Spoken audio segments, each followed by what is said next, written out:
How to Solve Your Own Murder by Kristen Perrin. Audiobook. Book summary in English. Here's a detailed and engaging summary of How to Solve Your Own Murder by Kristen Perrin, crafted to captivate readers and spark interest in the audiobook. Imagine knowing the exact circumstances of your own death for most of your life but being powerless to escape it. That is the chilling premise of Kristen Perrin's gripping novel How to Solve Your Own Murder. Set in the deceptively tranquil village of Castle Knoll, this story begins with a prophecy that hangs over one woman's life like a dark shadow and spans decades, culminating in a murder that shakes an entire community. Perrin's debut adult novel blends psychological suspense with a classic whodunit, delivering a story as layered and unpredictable as the labyrinthine corridors of the protagonist's ancestral home. The story begins in 1965 when a young Frances Adams visits a traveling fortune teller at a village fair. What should have been an entertaining dalliance with the occult takes a sinister turn when the fortune teller warns Frances that she will be murdered. The prophecy doesn't include details, such as the when or how, but its certainty is unshakable. This moment becomes the defining event of Frances's life. From that point forward, she dedicates herself to unraveling the mystery of her eventual demise, determined to outwit fate. Over the next 60 years, Frances turns her life into a meticulous investigation.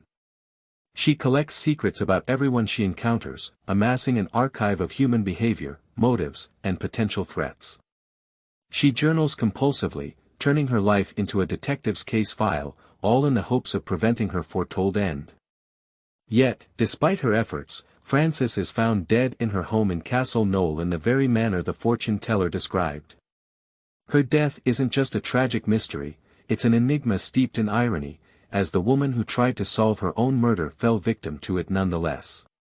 Enter Annabelle Annie Adams, Frances's great-niece and an aspiring mystery writer. Annie's own life feels at a standstill. Her writing career hasn't taken off, and her personal life is far from satisfying. When Annie receives an invitation to Castle Knoll to meet her eccentric great-aunt for the first time, she views it as a much-needed distraction. But upon arriving, Annie discovers that Frances is already dead, and she is now at the center of a peculiar stipulation in her aunt's will. The terms are clear: whoever solves Frances's murder within a week will inherit the estate. If no one does, the fortune will be liquidated, leaving Annie and the rest of the family with nothing. For Annie, this challenge is both an opportunity and a burden. Solving the murder could secure her future, but the stakes are far more personal than she anticipated. Her investigation begins in the sprawling mansion of Castle Knoll, a house brimming with history and secrets. From hidden passages to rooms filled with Frances's obsessive documentation, the estate itself feels alive, as if it's guarding its own truths. Annie quickly learns that solving the murder isn't just about uncovering the killer, it's about unraveling decades of secrets buried deep within her family and the village. The novel alternates between Annie's present-day investigation and excerpts from Frances's journals, written during her teenage years in the 1960s. These dual timelines enrich the narrative, allowing readers to experience Frances's growing paranoia and determination firsthand. In her youth, Frances was part of a tight-knit trio with her best friends, Rose Forrester and Emily Sparrow. The journals detail their shared joys, fears, and eventual estrangement after Emily's mysterious disappearance, a tragedy that would haunt Frances for the rest of her life. As Annie reads these entries, she begins to see parallels between Frances's teenage friendships and the motives of those around her in the present day. The villagers of Castle Knoll form a colorful yet suspicious cast of characters, each harboring their own secrets and potential motives. There's Saxon, the local coroner and amateur historian, who has an unnerving knowledge of the village's darkest moments. Rose, now an elderly woman, is Frances's childhood friend turned adversary, carrying a past she'd rather forget. Other heirs, including distant relatives and opportunistic acquaintances, gather at the estate, their greed and desperation making them all the more suspicious. As Annie interviews these individuals, she realizes that almost everyone had a reason to want Frances gone. What sets How to Solve Your Own Murder apart is its exploration of the psychological toll of living under the weight of a prophecy. Frances's life was defined by fear and control, but her meticulous nature also made her an unparalleled observer of human behavior. Annie, by contrast, starts the story unsure of herself, doubting her abilities as both a writer and a detective. However, as she delves deeper into the mystery, she finds strength she didn't know she possessed. Her journey is one of self-discovery, mirroring Frances's in unexpected ways.